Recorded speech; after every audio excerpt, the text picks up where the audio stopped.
Le thème pour lequel j'ai été sollicité, c'est plutôt de jeunes cadres à décideurs. Parcours, défis et leçons pour réussir dans une administration publique. Je pense que mon parcours, je vais d'abord traiter la question en 3 points. Le premier point, ce sera sur mon parcours. Donc depuis 97, je vais dire ça comme ça. Et ensuite, le deuxième point, ce sera sur les questions de défis et de leçons. Et le troisième point, ce sera donc les échanges. Alors, mon parcours, je vais le décliner en 3 étapes, 3 petites étapes, puisque ceux qui m'invitent ici, demain devront, n'est-ce pas, intégrer cela dans leur parcours, c'est-à-dire la vie associative que vous menez ici. C'est important, ça forme. C'est par là que je veux commencer. Ça va être donc mon parcours associatif et qui a chuté au niveau politique. Donc j'ai commencé dans les associations pour terminer plus ou moins pour être dans la politique. Parce que je suppose que je n'ai pas encore terminé. Peut-être que je vais terminer dans une organisation internationale humanitaire. J'en sais rien. Mais pour l'instant, en tout cas, je suis dans la politique. Ensuite, après le parcours associatif et politique, il y aura mon parcours professionnel. Et après, il y aura donc, disons, mon parcours académique. C'est important. Association, professionnelle, et puis quelle formation j'ai eu à faire, même si plus ou moins, je ne sais pas si le présentateur l'a présenté ici. Alors, il faut dire que pour ce qui est du parcours associatif et politique, parce que les thèmes m'interpellent sur ces questions, en 97 déjà, parce que je suis né à Trècheville, j'y ai grandi, j'ai fait mon enfance. Déjà en 1997, donc pratiquement autour de 20 ans, je suis né en 77, à partir de 20 ans, avant la majorité, donc 21 ans. J'étais président de l'association des jeunes pour la fraternité qui s'appelait AJF à Trècheville, donc de 1997 à 98. Donc j'ai fait 2 ans de mandature et je n'ai pas conservé le pouvoir. Ensuite, j'ai été secrétaire général adjoint de la défunte Fédération estudiantine et scolaire de Côte d'Ivoire, la FESI. Il faut le citer, ça fait partie de mon histoire. Section lycée moderne de Ferkessédougou de 98 à 99, donc sans interruption. 97-98, président de l'association des jeunes de la fraternité à Trècheville, 98-99, secrétaire général adjoint de la Fédération estudiantine et scolaire. Donc après, c'est là que j'ai obtenu mon bac, je pense qu'ils l'ont déjà dit ici, et je rentre à l'Institut national polytechnique Félix Houphouët-Boigny de Yamoussoukro, précisément à l'école supérieure de commerce et administration des entreprises. Et lorsque je rentre là, la première année, je suis élu président de l'association des étudiants de l'école supérieure de commerce et administration des entreprises de l'Institut national polytechnique Félix Houphouët-Boigny. Donc mon école, parce qu'il y avait 6 écoles. Il y avait l'SKE, et puis vous avez l'ESI, vous avez l'école d'agronomie, vous avez l'école, donc, bref, je ne vais pas tout citer ici, le STP. Donc j'ai été président de l'école supérieure de commerce et administration des entreprises de 2000 à 2001. Et après, je me suis essayé à l'Institut même, c'est-à-dire l'association générale de tout l'INP, qui est l'association générale des polytechniciens, donc qui prend en compte toutes les formations, tous les niveaux et toutes les écoles. Et j'ai été élu président de l'association générale des étudiants de l'Institut national polytechnique de Yamoussoukro, donc qui est l'AGPOLY de 2001 à 2002 et au premier tour.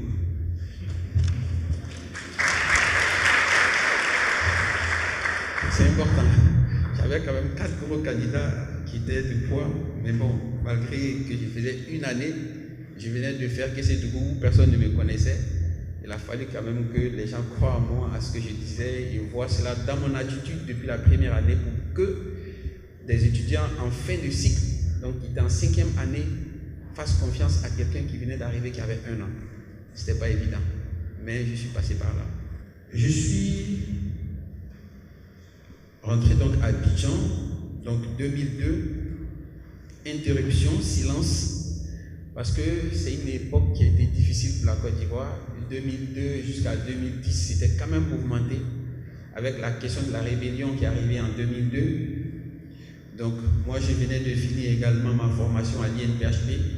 J'étais en quête d'emploi, mais j'avoue que je n'ai pas trop trimé parce que, comme on vous l'a dit ici, j'ai fait ma soutenance et j'ai eu mon diplôme universitaire de technologie avec la mention très bien. Donc, quand vous avez la mention très bien à l'Institut national polytechnique de Yamoussoukro, c'est clair que les recruteurs vous cherchent. Et je me rappelle que mon premier recrutement a été fait au terrain de Maracana. J'étais à l'université, en fait, j'étais à l'INPHP et autour de 2002, j'étais en fin de parcours et parce que j'ai fait un cycle court d'abord et j'ai reçu un recruteur. Je pense qu'il était venu, c'était Gérard Kona à l'époque. Ouais, c'est ça. Gérard Kona, il était à SID, je vais arriver par là, et il était le directeur commercial. Maintenant, il a PDA Store, mais avant d'aller à PDA Store, il a été à Goudou avec Fabrice Savignon. Mais avant ça, il était à SID, c'est à cette époque qu'il est venu me chercher. En fait, il a fait des tests, et apparemment, il ne trouvait pas son profil, et on lui a dit non, on a quelqu'un qui est meilleur au sport actuellement. Il faut que vous allez le voir. Et il est arrivé, j'étais en sueur, ils m'ont arrêté, je suis sorti du terrain et on s'est assis là juste. J'étais dans mon maillot short, tout transpirant. Et il a fait mon check. Il avait un PDA, donc ce qu'on appelle le Personal Digital Assistant. Voilà, c'est l'ancêtre des smartphones. À l'époque, il n'y avait pas de puce dedans, mais c'était des PDA. Et je vois maintenant, il a créé sa société qui s'appelle PDA Store. Bon, je pense que ça doit être lié, mais à l'époque, il avait son PDA. Et moi, j'ai été bluffé par ça. Il faisait ses prises de notes là, dans son PDA, son Personal Digital Assistant. Et il a fait ses prises de notes, il est parti. Et une semaine après, ils m'ont appelé pour dire que je suis retenu et qu'il fallait que je vienne à Abidjan pour commencer. Donc, j'ai commencé à travailler avant même de quitter les banques. Voilà ce qui s'est passé dans ma vie. Et à lui, je lui dis merci. Et au directeur général, M. Mouni Diawara, je lui dis merci. Donc, à cette époque, donc, je travaille et après je soutiens. Malheureusement, la Côte d'Ivoire est confrontée donc, à une situation de crise et on doit aller à une élection. Donc, avec des amis, dont un est dans la salle ici, le docteur Dolio Noufou qui est là avec moi, qui était avec moi depuis le lycée, qui était mon coordinateur, en fait, le secrétaire à l'organisation lorsque j'étais à la VICI. Maintenant, il est à la fonction publique, il est chargé de la stratégie de communication auprès de Madame le ministre Anouloto, et c'est lui qui est toujours en charge de la coordination de toutes les activités jusqu'à aujourd'hui. Je vous dis que nous sommes restés fidèles. Docteur Dolio, merci. Et donc, j'ai été secrétaire général du mouvement pour la conscience républicaine, donc la défense des institutions de la République, de août 2010 à septembre 2011. Et à l'époque, nous avions visité tous les 14 candidats engagés à la course présidentielle. Je dis bien tous les 14 candidats sans exception. Que ce soit le président Laurent Gbagbo à l'époque, que ce soit le président Alassane Ouattara, que ce soit, comment on appelle, Bédier, le président Bédier, et d'ailleurs c'est celui qui avait organisé le plus grand accueil. Il y avait le Premier ministre Kablandenka, je pense Jean-Louis Billon, Guy Kawe et même Kakabe à l'époque. Bon, bref, c'était une forte délégation de 30 personnes que nous avons reçues en 2010 avant les élections, mais le message qu'on leur portait c'était d'avoir donc un discours responsable parce qu'on sortait d'une situation de crise et il fallait tenir un discours responsable. Il y a un des candidats d'ailleurs qui était arrivé en retard, ce qui n'est pas votre cas. En fait, je ne le citerai pas ici parce que je sais qu'il est président, mais il nous a respectés. Apparemment, on avait prévu l'heure avec lui, ça avait été mal coordonné. Je ne sais pas si c'était avec le feu du ministre Ahmed Bakayoko et puis Ali Koulibaly, c'était entre les deux, on ne sait pas qui avait programmé. Et nous sommes arrivés. On nous dit, ah mais le président il n'est pas disponible. Il dit non, on avait prévu que ce soit 7 heures, donc il faut qu'il soit là. On nous a dit qu'il était à côté, il est sorti, il a marché, je me rappelle très bien, le président Alassane Ouattara à l'époque, il n'était pas président, mais il a marché, il nous a respectés, on était des jeunes, à peine 30 ans, mais il nous a respectés. Et là, j'ai compris en lui qu'il y avait un grand homme qui sommeillait. Et bon, après, les Ivoiriens vont juger cela. Bref. Après, je suis passé conseiller chargé des relations de jeunesse à la commission Dialogue, Vérité et Réconciliation, 2011, donc avec le Premier ministre Charles Konan-Banny, de 2011 à 2014. Et on a travaillé en étroite collaboration avec les Nations Unies. J'étais encore avec mon collaborateur fidèle, Dolio Loufou, qui est là. Je me rappelle quand on allait en Haïti pour empêcher que, en fait, malheureusement, les atrocités étaient déjà arrivées. On était dans l'hélicoptère et je pense que notre hélice avait eu un problème. Et on a cru que notre mission allait s'arrêter là et on était au-dessus de Daloa et on a commencé à voir la fumée sortie. Bon, les gens ils nous ont rassurés. On a réussi à atterrir, en difficulté quand même dans le terrain et ils nous ont pris dans les chars. On est parti à Djokwe, à Naïpi, le camp de Naïpi. Et au retour, c'était un peu difficile de nous convaincre de monter encore dans l'hélicoptère pour revenir à Abidjan. Mais bon, on a cru, on est monté, Dieu merci, nous sommes là aujourd'hui devant vous. Ça, c'est vraiment les questions donc, de mon engagement social. Et après, je tombe de plein fouet dans la politique, mais de façon officielle, même si de façon officieuse, j'avais quand même des engagements, un parti pris. Mais de façon officielle, je passe sous-directeur adjoint en charge du marketing politique du RHDP. Donc, désolé de le dire ici, mais ça fait partie de mon parcours, il faut que je le dise. Septembre 2019 à février 2022. Et ensuite, là, aujourd'hui, la chute, c'est que je suis secrétaire national du Rassemblement des Oufouettistes pour la paix, de la démocratie et la paix, en charge des organisations de la société civile et des mouvements associatifs depuis février 2022. Voilà mon parcours associatif et politique. Et le parcours professionnel, lui, va aller plus vite parce qu'il est très court. J'ai commencé en 2002, donc j'ai fait la société qui s'appelait Solutions Internet et Technologiques, SIT, Côte d'Ivoire. À l'époque, on ne connaissait pas très bien l'Internet, parce que je pense que l'Internet a véritablement commencé autour des années 99. 2000, nous on avait été séduits par cela à l'INPHP. Donc comme je vous ai dit, j'ai vu la tablette de l'autre, Gérard Konan, son PDA, et c'est dans cette société que j'ai atterri, qui travaillait donc sur les questions d'éthique. À l'époque, on disait NTIC, maintenant ce n'est plus des NTIC, c'est l'éthique. Ce n'est plus des nouvelles technologies de l'information et de la communication. Donc de 2002 à 2003, j'ai été attaché commercial, puis technico-commercial. Ensuite, je suis allé à digitalafrique.com avec Simplice Arnaud qui venait d'arriver de Harvard. Donc j'ai travaillé avec lui en tant que chargé d'affaires de 2003 à 2004. Après, j'ai été débauché par Télécel qui est devenu par la suite MTN Côte d'Ivoire. Donc de 2004 à 2011, et j'ai été successivement conseiller commercial grande entreprise, donc de janvier à 2004 à avril 2005. Conseiller commercial institution, donc en charge des institutions, c'est-à-dire au sein de MTN, je m'occupais des ambassades, des ministères, des ONG. Décidément, les ONG me collent à la peau, hein. Je me rends compte que c'est pas bien mal. Ensuite, j'ai été chef de vente entreprise, donc je commence à connaître les premières promotions. Donc je monte en tant que chef de vente et dès l'instant où vous passez chef de vente, vous rentrez maintenant dans la catégorie cadre. Et c'est en ce moment-là que j'ai fait ma première formation, bien immersion à la catégorie cadre avec Axe Marketing.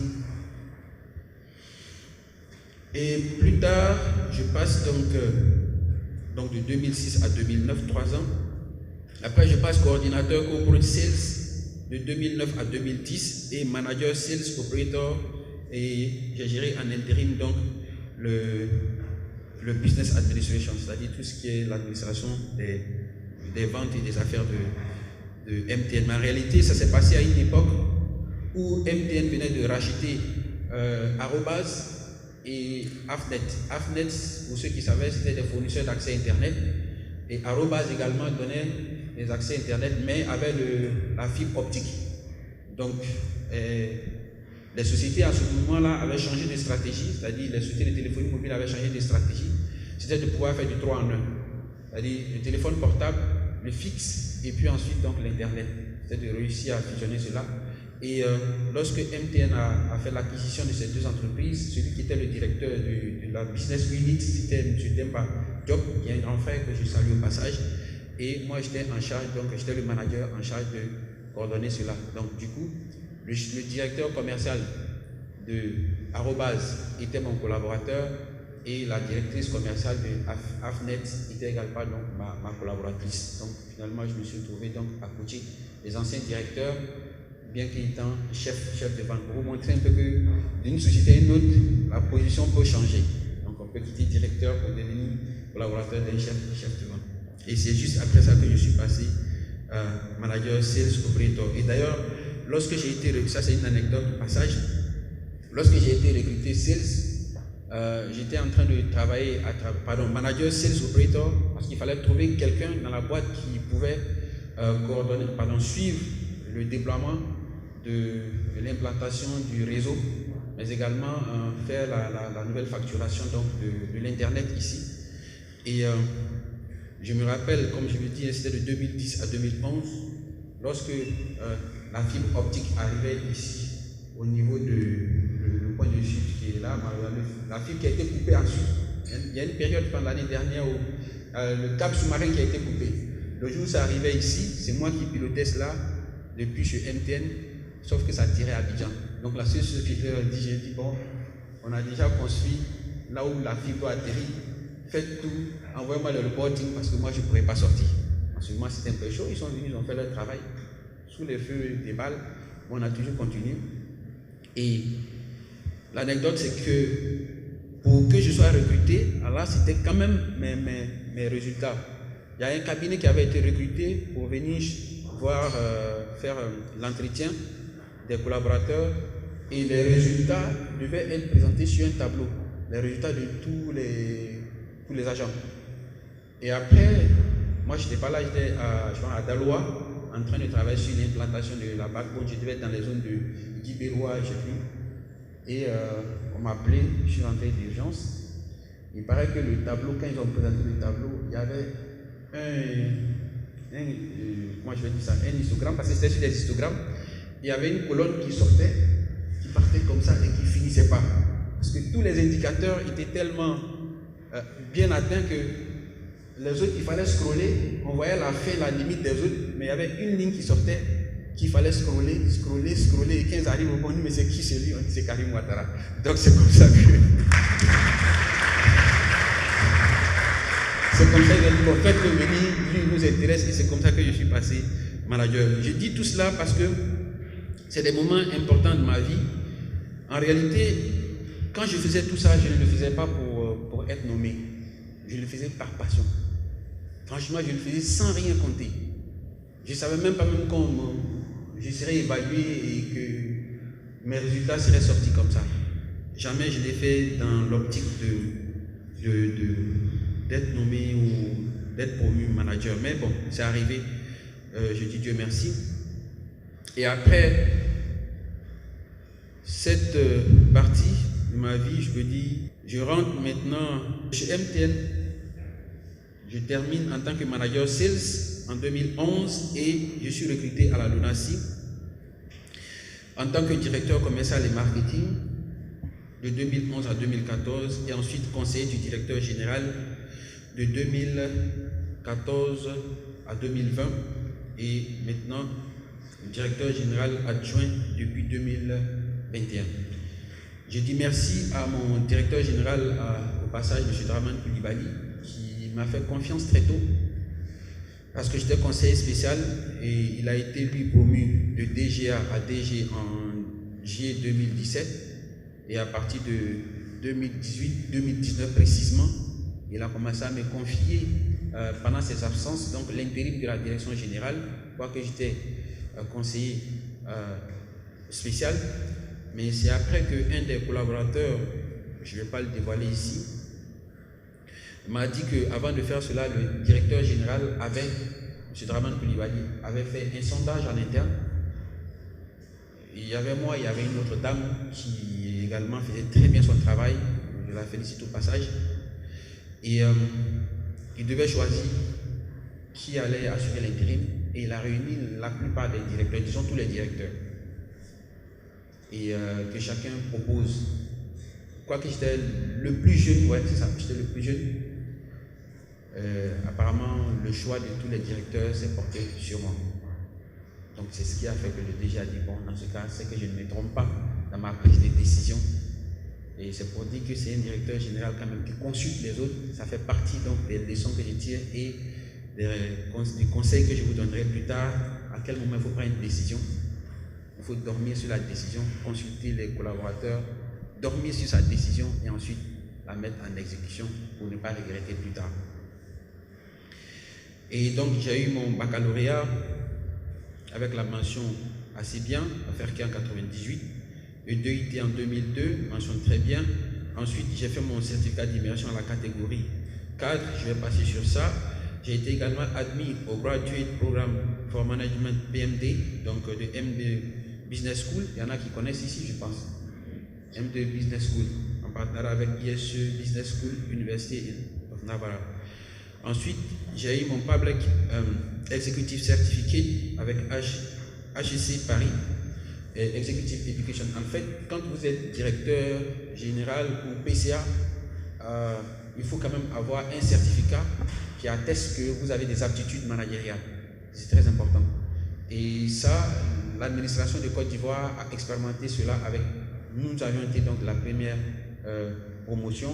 Je pense qu'on devait être autour d'une soixantaine et on a été 22 à être donc certifiés pour la première année et je pense que les autres ont suivi plus tard. Donc j'ai fait partie quand même des 22 premiers certifiés au niveau donc du Public Executive Certificate. C'était administré par HEC Paris. Ensuite, avec l'IFG, j'ai eu le certificat de leadership, donc avec l'IFG Executive Education Paris. J'ai également, donc, je le dis parce que ça fait partie de mon parcours, le Master 2 d'État, Administration des entreprises, MAE, Université de Paris, Panthéon-Sorbonne, et en partenariat avec l'IAE de Paris. Et ensuite, j'ai un Master en Business Administration, l'IAE de Paris-Sorbonne, et un Global Executive MBA IFG. Et là, le tout dernier, ça je l'ai eu en janvier, là, en janvier 2025, le 10 janvier, c'est cela. Le jury a statué, je pensais d'ailleurs que j'avais joué, parce que j'ai passé l'année dernière, j'attendais le résultat, ça n'arrivait pas, et un jour, j'ouvre ma boîte email, et je vois que, bon, M. Ouattara, vous êtes admis à votre certificat professionnel européen de niveau 7. Donc, depuis lors, je suis donc certifié au niveau donc de RNCP. Le RNCP, c'est le répertoire national de certification professionnelle au niveau donc de l'Europe.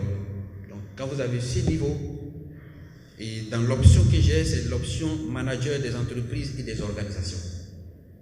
Donc, ça veut dire qu'aujourd'hui, tous les diplômes que j'ai pu les homologuer et c'est certifié, UC, sécurisé avec le numéro et le code que j'ai ici au niveau du répertoire français. On les cite, bon, parce que de toute façon, je parle en français. Parce qu'on a été colonisé. Bien. Alors, lorsque on a ce petit parcours associatif, professionnel et académique, on en tire forcément une leçon.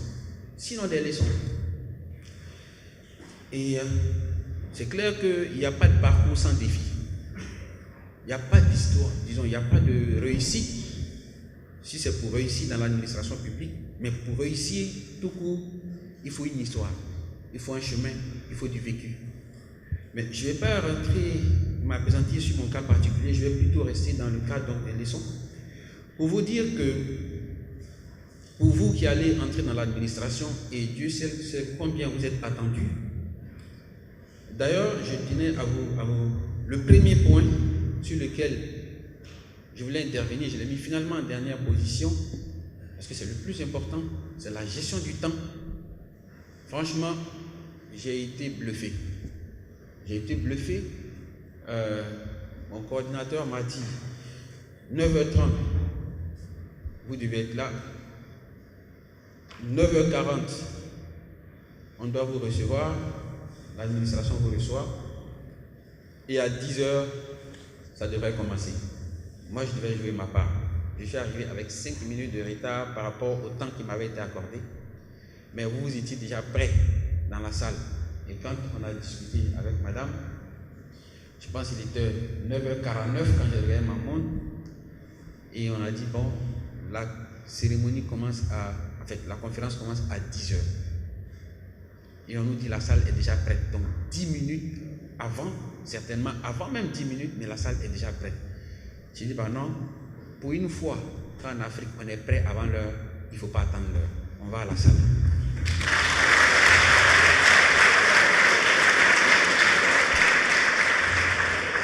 Et ça, c'est une expérience que je vais citer partout. Et je suis heureux que ça se passe ici à l'École nationale d'administration. C'est une école d'excellence. Au moins, je sais que la Côte d'Ivoire aura gagné avec cette génération. À ça, franchement, la 60e promotion, je le sais très bien. Être prêt avant l'heure. Ouais, c'est un exemple à arrêter. Mais dans la gestion de votre carrière ou encore donc de votre profil de carrière, et pour réussir dans l'administration publique, je ne vais pas vous donner de façon exhaustive, mais je vais vous donner des points cruciaux. Dans un premier temps, vous devez savoir gérer votre plan de carrière. Savoir gérer votre plan de carrière. Mais savoir gérer son plan de carrière, ce n'est pas donné à tout le monde. Pourquoi? Parce qu'il y a des plans qui sont déjà établis. Par exemple, on va vous dire, il faut passer 6 ans pour devenir, disons, sous-préfet, ou pour devenir secrétaire général. Après, il faut passer 6 ans pour devenir préfet. Je ne sais pas comment c'est organisé ici, mais quand le plan est déjà établi comme ça veut dire que la gestion même de votre carrière, de votre plan de carrière, ne vous appartient plus. Ou ne vous appartient pas totalement. Donc, ça, ce sont les plans qui sont déjà établis. Quoique, ce n'est pas tout le monde qui est promu au même moment. Donc, il y a quand même un peu de ce plan-là qui dépend de vous. Maintenant, il y a ce qu'on appelle la mobilité. La mobilité, ça peut être une mobilité externe ou la mobilité interne. C'est-à-dire que bouger, ne restez pas statique. Mais parfois, on ne vous donne pas. Il y en a qui vont être dans d'autres départements de l'administration où il faut bouger. Soit bouger en interne, soit bouger vers l'extérieur. Quand je dis l'extérieur, pas sortir de la Côte d'Ivoire. Dès l'instant où tu sors de la Côte d'Ivoire, tu sors de l'administration publique. Quand tu sors de la fonction publique et tu vas dans le privé, tu n'appartiens plus à l'administration publique. Mais il faut savoir bouger. Mais il ne faut pas bouger pour bouger. C'est-à-dire que tout ce qui bouge, toi tu tires là-dessus. Tu dis non, je veux là. Ça montre que ça traduit une situation de manque de confiance en soi, de manque de sérieux, et puis du fait que vous soyez inconfortable dans le poste que vous avez. Et ça veut dire aussi que vous n'êtes pas digne de confiance quand vous bougez trop. Donc bouger, je pense que raisonnablement, au bout de 2 ans, quand on pense qu'on peut servir ailleurs, il faut le faire de façon intelligente. Il ne faut pas répondre à tous les appels à candidature. Il ne faut pas répondre à tout. Il faut toujours rester dans ce qui rentre dans vos cordes, c'est-à-dire selon votre spécification ou selon vos ambitions. De sorte à ce que, même quand les recruteurs ne vous prennent pas en interne, qu'ils finissent par se dire, chaque fois qu'on a proposé un poste qui requiert tel profil, ça l'intéresse. Même s'il échoue, ça l'intéresse. Si c'est un profil de financier, chaque fois que ça concerne les finances, il est intéressé. Donc du coup, on commence à vous catégoriser. On sait que tout ce qui est finance l'intéresse. Mais si tu postules finance, RH, communication, logistique, je ne sais plus, finalement, on ne sait pas où te positionner. Alors que si tu restes campé sur un axe, à un moment donné, même On n'a même pas besoin de lancer des appels. Quand on fait, comment on appelle cela, une shortlist, vous sortez directement dans la shortlist, on peut vous appeler. Donc ne postulez pas à tout. Et ne cherchez pas à bouger juste pour bouger, mais bougez de façon vraiment utile. Soyez-en certains que de là où vous voulez quitter, vous avez de bons résultats, vous êtes rendu recommandable. Mais avant, assurez-vous de renforcer vos capacités. Apprenez, n'arrêtez pas d'apprendre. Là, je viens de vous dire qu'en janvier, là, j'ai eu mon RNCP. Et je vais toujours continuer. Je ne vais pas arrêter. Il faut toujours continuer de renforcer ses capacités. Et chercher de la légitimité. La légitimité voudrait dire quoi? Il faut que la légitimité, souvent, on trouve cela avec ses collègues. C'est-à-dire, comme ce que je viens de vous donner comme exemple, ou même les directeurs, lorsque le DG les a interrogés en aparté, ils ont tous dit, bon, nous on pense que Karim peut faire l'affaire. Ça, c'est de la légitimité. C'est-à-dire, je n'ai pas cherché à l'avoir, je me suis rendu recommandable, et les autres m'ont donné de la légitimité. C'est-à-dire, ils se sont reconnus en moi. Et donc, rendez-vous recommandable. Après, donc, la gestion de votre plan de carrière, si ce n'est pas un plan établi, à travers la mobilité, le renforcement des capacités, la légitimité, la recommandation des autres aussi, ça peut être votre hiérarchie qui vous recommande à un poste qui n'est peut-être pas sous lui, ça gouverne. Le savoir gérer son emploi du temps, c'est très important. C'est-à-dire l'organisation de votre travail. Là, c'est vous-même, vous travaillez sur vous-même. Quand quelqu'un rentre dans votre bureau, même si c'est un espace facilities qui vous est donné, c'est-à-dire c'est un espace ouvert, qu'on vous a donné une table, une chaise, un ordinateur, gérez cet espace-là bien. Gérez-le bien. Le rangement de vos dossiers. Il ne faut pas que ce soit en désordre. Les premiers qui parleront de vous et qui ne vous donneront pas votre légitimité que vous cherchez pour monter, ce sont vos collègues. Parce que le jour où on va citer ton nom, non, il est trop désordonné, ce n'est pas possible. Ça veut dire qu'ils se disent qu'ils ne peuvent rien apprendre de vous. Et l'élément élémentaire, c'est votre organisation de travail, votre cadre de travail et également votre cadre de vie. Ceux qui vous visitent à la maison, faites attention. Ne vous dites pas que ce sont des amis. Il n'y a pas d'amitié en entreprise. Vous êtes collègues. Vous êtes en compétition, même si vous n'êtes pas adversaire. C'est vrai que vous êtes collègues, mais vous êtes en compétition parce qu'il y aura peut-être besoin de faire la promotion d'une personne. C'est en ce moment-là que la compétition que vous allez sentir. Mais la compétition existe depuis. Et même votre ami qui vous visite, si vous êtes promu, qu'il comprenne que cette promotion est justifiée et objective. Et que lui-même, il se sente à l'aise de prendre des ordres de vous. Mais c'est votre ami qui vient chez vous à la maison. Il voit comment vous êtes organisé à la maison. Il voit comment vous êtes organisé au travail. Donc, organisez votre cadre de vie et votre cadre professionnel. C'est très important. Ensuite, la gestion de la chaîne de commandement ou de votre chaîne de hiérarchie. Donc, quels sont les rapports que vous devez avoir avec votre hiérarchie? Les rapports entre collègues, les rapports avec les collaborateurs. S'il vous plaît, on est collègues au travail, on n'est pas, c'est pas une bande de copains. Faites attention. Vous pouvez avoir des amis, vous n'avez peut-être pas des camarades dans la boîte. Ce n'est pas un syndicat. Vous avez des amis, vivez l'amitié dehors. Au travail, mais vraiment restez professionnel. Je ne dis pas de chasser tout le monde, mais vous devez également gérer la hiérarchie. Apprenez à connaître la personnalité et le style de management de votre hiérarchie. C'est très important.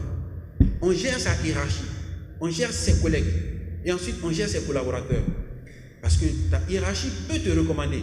Ta légitimité, tu tiens ça de tes collègues. Et ton autorité vient de tes collaborateurs. Est-ce que vous avez compris? Ton chef te recommande. Tes collègues, ceux qui sont au même niveau que toi, te donnent ta légitimité. Et ton autorité, tu prends ça avec tes collaborateurs. Si tes collaborateurs ne te respectent pas, ce n'est pas la peine. C'est-à-dire que tu n'as pas d'autorité. L'autorité ne veut pas dire taper sur leur tête chaque fois, bien crier, serrer le visage, non. Je ne pense même pas que depuis que je travaille, que je me suis une fois énervé, et ça vous pouvez demander à tous mes collaborateurs, je ne me suis jamais énervé devant un collaborateur. Jamais. Jamais. Je le dis sans hésiter. Jamais. Devant un collaborateur. Mais quand on s'assoit, qu'on doit travailler, c'est strict. On se respecte. Et le fait de reconnaître ses limites ne veut pas dire que vous êtes faible. D'accord? Tu peux être sorti avec un niveau mais calé en mathématiques. Et puis bon, peut-être du marketing, tu n'as aucune notion. Donc à ce moment, il ne faut pas jouer les patrons. Joue les managers. Le temps étant un peu très court, je ne peux pas rentrer dans les détails. Donc il faut savoir gérer donc, la chaîne de commandement, gérer ses tâches. Là, c'est vraiment la gestion du temps en tant que tel. Gérer ses tâches. Qu'est-ce qui est prioritaire? Qu'est-ce qui est urgent? Qu'est-ce que je dois pouvoir déléguer? Qu'est-ce que je dois supprimer? Ça, c'est la bête noire de tous ceux qui travaillent dans l'entreprise. Et des gens qui s'embrouillent facilement. Je pense que quand on va arriver peut-être sur les questions, pour ceux qui veulent savoir comment faire la distinction entre ce qui est urgent et ce qui est important, on va toucher à cela. Et qu'est-ce qu'il faut déléguer? Qu'est-ce qu'il faut planifier? Qu'est-ce qu'il faut gérer soi-même? Et qu'est-ce qu'il faut éliminer ou supprimer? On va arriver comment il faut faire cette matrice, ça va vous aider plus tard. Et enfin, donc, comment élaborer ce qu'on appelle donc sa journée type, ou sa semaine type, ou son mois type. Je vous expliquerai de quoi il s'agit. Mais l'un dans l'autre, apprenez à vous connaître. Apprenez à vous connaître pour savoir quelle personnalité vous dégagez. Je vais terminer par là. Quelle est la personnalité que vous dégagez? C'est très difficile de se définir soi-même. Donc c'est pourquoi je vais vous donner une référence. Vous pouvez aller chercher rapidement après, pas ici forcément. Après, le test MBTI. MBTI. Il y a des tests gratuits. Faites-le, c'est très important. Vous pouvez le faire aujourd'hui, vous pouvez le faire plus tard, mais faites-le. Ensuite, si vous pouvez, quand vous allez travailler avec vos collaborateurs, demandez à votre collaborateur, c'est bon? A, M, B, M comme maman, B, banane, T comme travail, I comme ivoirien. Test MBTI, c'est bon? Voilà. Donc le test MBTI, il y en a en ligne gratuitement, et quand vous allez travailler avec vos collaborateurs, les premiers moments, c'est très important. Vous pouvez faire avec vos collaborateurs, mais pas avec vos collègues. Ils ne vont pas le faire. Ils n'ont pas de compte à vous rendre. Vous ne pouvez pas le faire avec votre hiérarchie. Ils n'ont pas de compte à votre hiérarchie. Vous allez vous-même faire votre fiche personnelle sur votre hiérarchie pour dire quel est son style de management. Est-ce qu'il est directif, il est persuasif, est-ce qu'il est participatif? Vous allez le trouver. Il y a le style de management. Mais vous-même, vous devez vous connaître. Faites votre test MBTI. Le test MBTI va vous permettre de connaître votre personnalité. Mais là, il y a 16 personnalités. Nous tous regroupés, on se retrouve dans 16 catégories.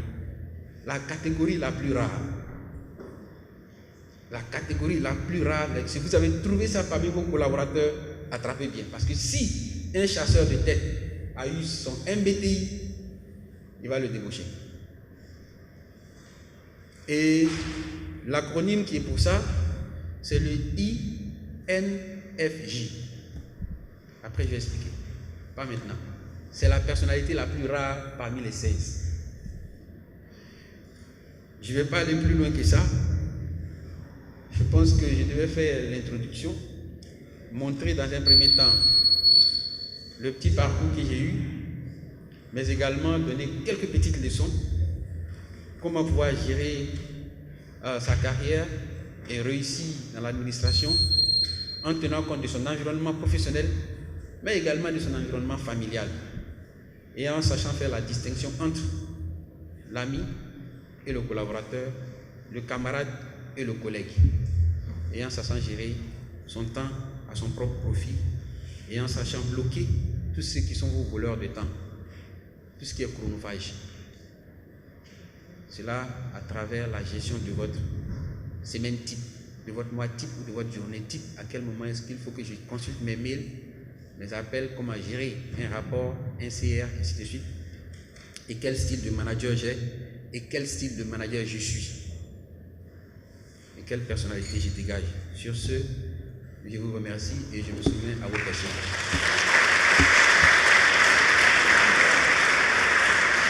Merci. Ovation s'il vous plaît, ovation de public.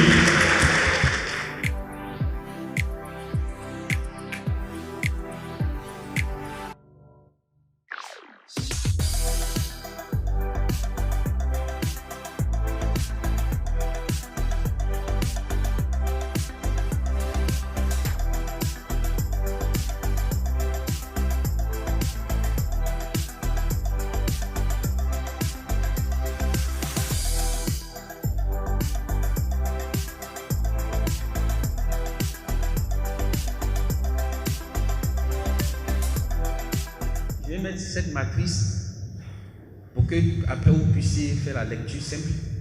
Considérez que vous êtes dans un plan où tout ce qui est important se trouve dans l'axe des ordonnées. D'accord? Tout le monde, je ne sais pas si tout le monde aime les mathématiques ici, mais bon, l'axe vertical et l'axe des abscisses, c'est l'axe horizontal. Je vous ramène encore à l'école, hein, désolé, mais c'est l'axe horizontal. Supposons que tout ce qui est important, c'est ce qui monte sur l'axe qui est là, et tout ce qui est urgent, donc dans l'axe du temps, est comme ça. Je vous donne à l'envers parce que pour que vous puissiez voir le cadran avec moi. Important, plus c'est important, ça monte. Plus c'est urgent, ça vient comme ça. D'accord? Quand c'est moins urgent, ça va se trouver là. D'accord? Je ne sais pas comment je vais faire cela. Tout ce qui est ici, c'est l'axe de ce qui est important. Ça, c'est l'axe de ce qui est urgent. Quand c'est urgent, ça fait appel à la notion de temps. C'est-à-dire, c'est après maintenant. Ou alors, il y aura une conséquence. Quand c'est urgent. Ce qui est urgent, si tu n'as pas fait maintenant, tu auras la conséquence tout de suite. Est-ce que vous avez compris ça? Ce qui est important, on ne parle pas du temps. Ce qui est important, si tu ne l'as pas fait, tu vas constater l'impact. C'est-à-dire l'impact, l'importance de la conséquence. Ça, c'est en fonction de l'importance de la conséquence. Ce n'est pas le temps. L'importance de la conséquence. Ce qui est une conséquence plus grande est plus important. Ça, on a compris. Ce qui est plus important est une conséquence plus grande. Donc, celui qui est ici, la conséquence étant plus petite et au niveau du zéro, l'impact est important. Celui qui a dont l'impact est plus important, au niveau 10, on va l'envoyer dans l'axe là-bas jusqu'au 10. Donc, c'est plus que haut, c'est-à-dire l'importance c'est l'impact est grand. Plus la tâche sera là-bas.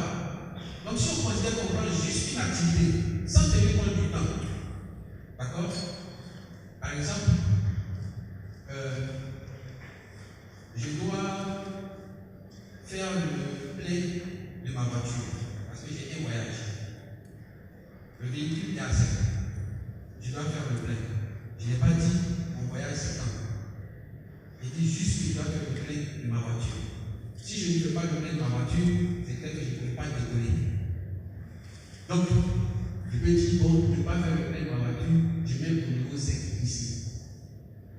L'importance est plus ou moins grande. Mais au fur et à mesure que l'heure du voyage approche, ça commence à devenir urgent de faire le plein. Ça commence à devenir urgent de faire le plein. Donc, au moment où tu mettais faire le plein ici, la notion de temps ne montait pas. Mais ça commence à devenir urgent, plus le temps se rapproche. Donc, quand l'urgence va se trouver ici, à 5 minutes, là, il faut qu'on fasse le plein. Sinon, c'est pas bon, on ne va pas décoller, on va aller là-dedans. En ce moment-là, ça commence à devenir urgent de faire le plein qui est important. Donc, la tâche était ici, parce que l'urgence était à 0. Maintenant que l'urgence se trouve à 5, la tâche va se déplacer de là pour se retrouver ici. N'est-ce pas? À l'intersection de important urgent. Donc, vos tâches vont se décaler comme ça. Donc, ça peut être en fonction de l'impact et du moment de l'impact. Est-ce qu'on a compris ça? Maintenant, qu'est-ce que vous devez faire immédiatement? Quand c'est très important et c'est très urgent. Donc, quand ça se trouve au bout là-bas, les importants, et ça se trouve au bout des urgences. Ça, c'est très important et c'est très urgent. Ça ne peut pas attendre, il faut faire maintenant. Ça ne peut pas être délégué parce que l'impact est trop important, c'est vous-même qui devez le faire. Est-ce qu'on a compris? Après, vous allez retrouver ça dans la matrice de Eisenhower. Mais je vous explique pour que vous puissiez comprendre. Ça dépend de comment vous placez vos axes. Il y en a qui peuvent placer ça à l'envers, il y en a qui peuvent le tourner. Mais je vous donne que vous allez pouvoir vous retrouver. Le croisement. Après ça, vous avez ce qui est important, qui est très important, très important, mais qui n'est pas urgent. Quand c'est très important et ce n'est pas urgent, ça veut dire que le temps de vous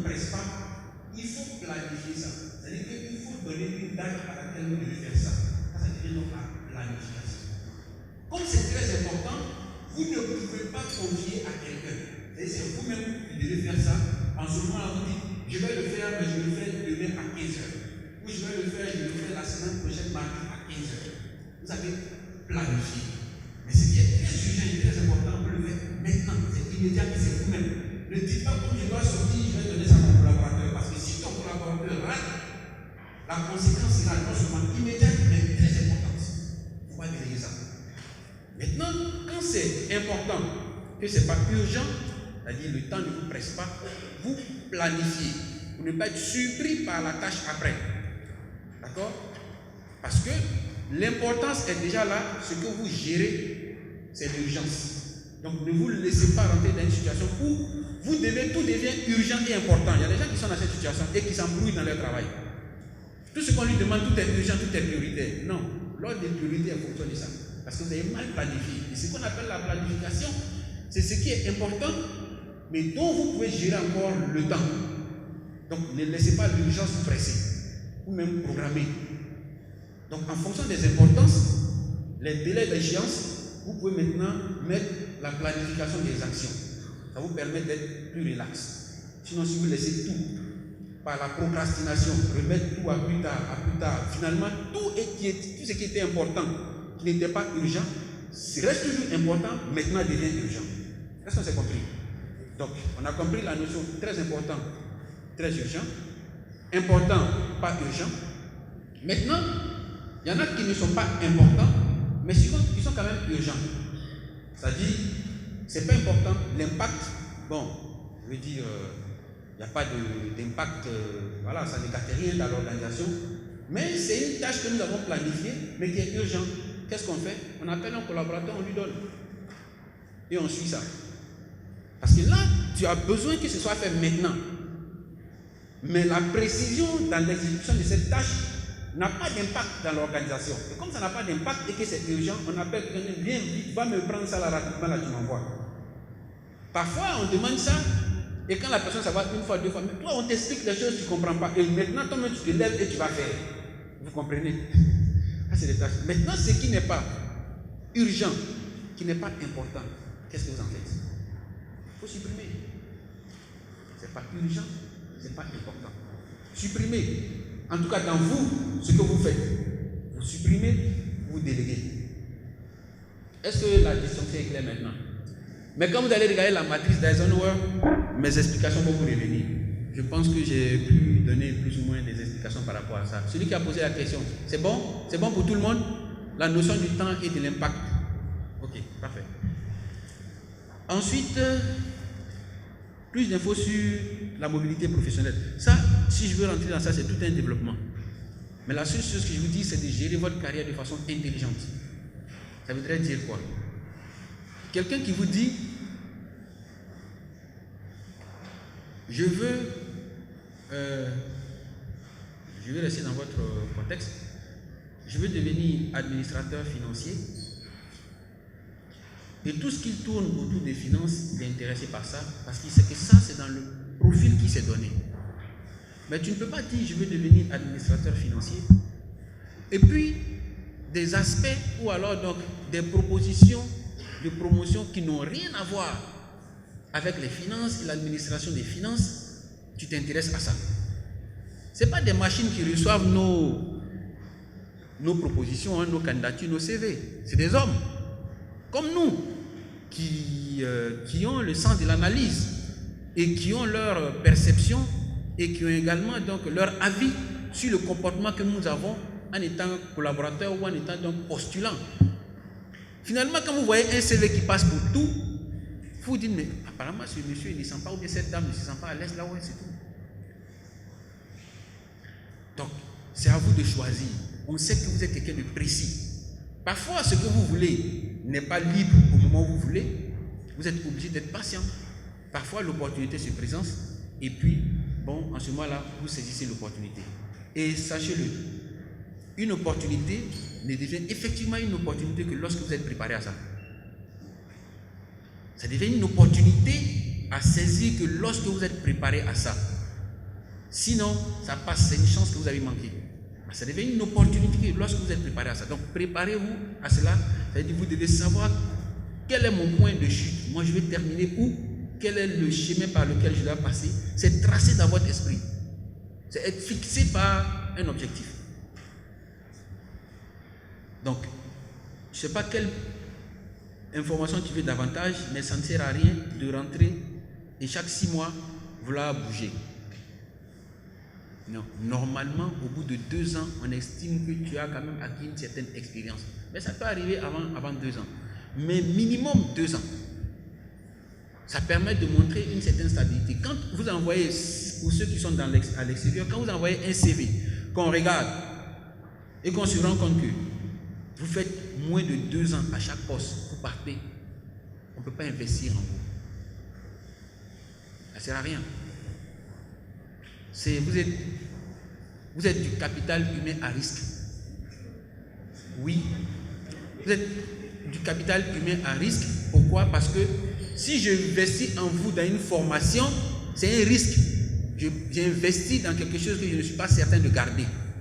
Vous avez compris? Donc ne donnez pas cette impression à vos recruteurs. Est-ce que c'est plus ou moins clair? Même si je sais que tu veux que je donne plus d'éléments pour que tu saches comment atteindre un objectif personnel, peut-être que tu t'es fixé, mais ce que je peux te dire, pour mon expérience, quand moi j'ai voulu être chef de vente, j'ai commencé à me frotter à un chef de vente, mais qui était le meilleur. J'ai commencé à m'approcher de lui, à apprendre de lui comment il faisait ses fichiers prospects. Dans votre cas, c'est pas pareil. Il faisait ses fichiers prospects, comment il organisait ses plans de visite, comment il organisait donc ses rendez-vous, et ainsi de suite. Donc, j'ai appris de lui.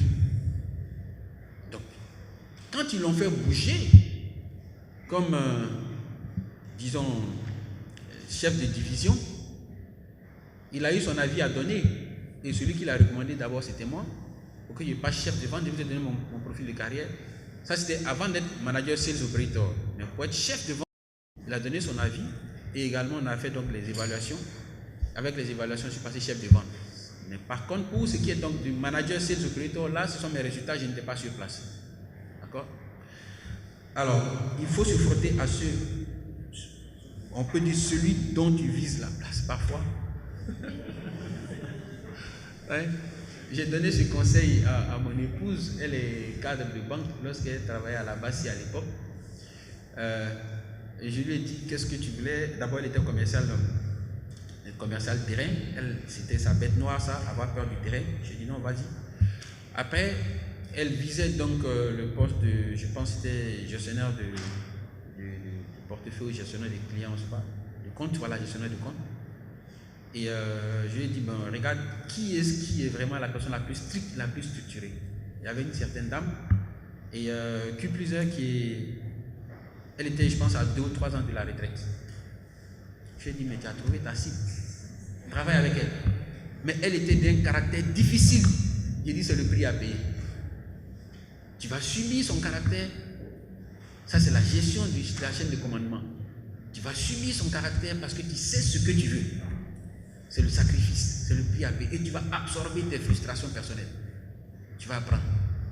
Et effectivement, elle a fait pratiquement 2 ans, même pas. La dame devait être promue, je ne sais plus, chef d'agence principale, un truc comme ça, au plateau. Donc en partant, la seule personne qui connaissait ces dossiers le mieux, c'était mon épouse. Elle a été promue comme ça. Voilà, ça c'est un coaching. Pour celui qui a posé la question du mentorat dans la vie, c'est ça, à cela que c'est un mentor. Parfois, il sait que tu rentres frustré parce que ce que ton patron t'a dit ou t'a fait, ça t'a fait très mal. Lui, il doit être le tampon. Il doit absorber cela. Il ne doit pas t'encourager à t'enflammer. C'est cela aussi un mentor. Donc, cette question, elle est très ciblée. Ensuite, un fait qui a failli tout chambouler à un moment de ma vie, je pense que c'est le décès de mon père. Voilà, en 2004. Il a tellement voulu que je travaille de son vivant. Et au moment où je devais effectivement commencer, je vous ai dit en 2002, j'étais dans la période de stage, mais c'est véritablement en 2004 que je commence. Et il se trouve qu'au moment où j'ai mon poste, en janvier 2004, effectivement, ça je considère cela comme un travail effectif, à Télécel, mon père décède donc en mars. Voilà. Donc ça, par contre, ça m'a beaucoup perturbé. Mon père biologique. Et donc, Voilà. À part ça, tout le reste, c'est bon. Ensuite, le rôle qu'a joué les mentors dans votre parcours.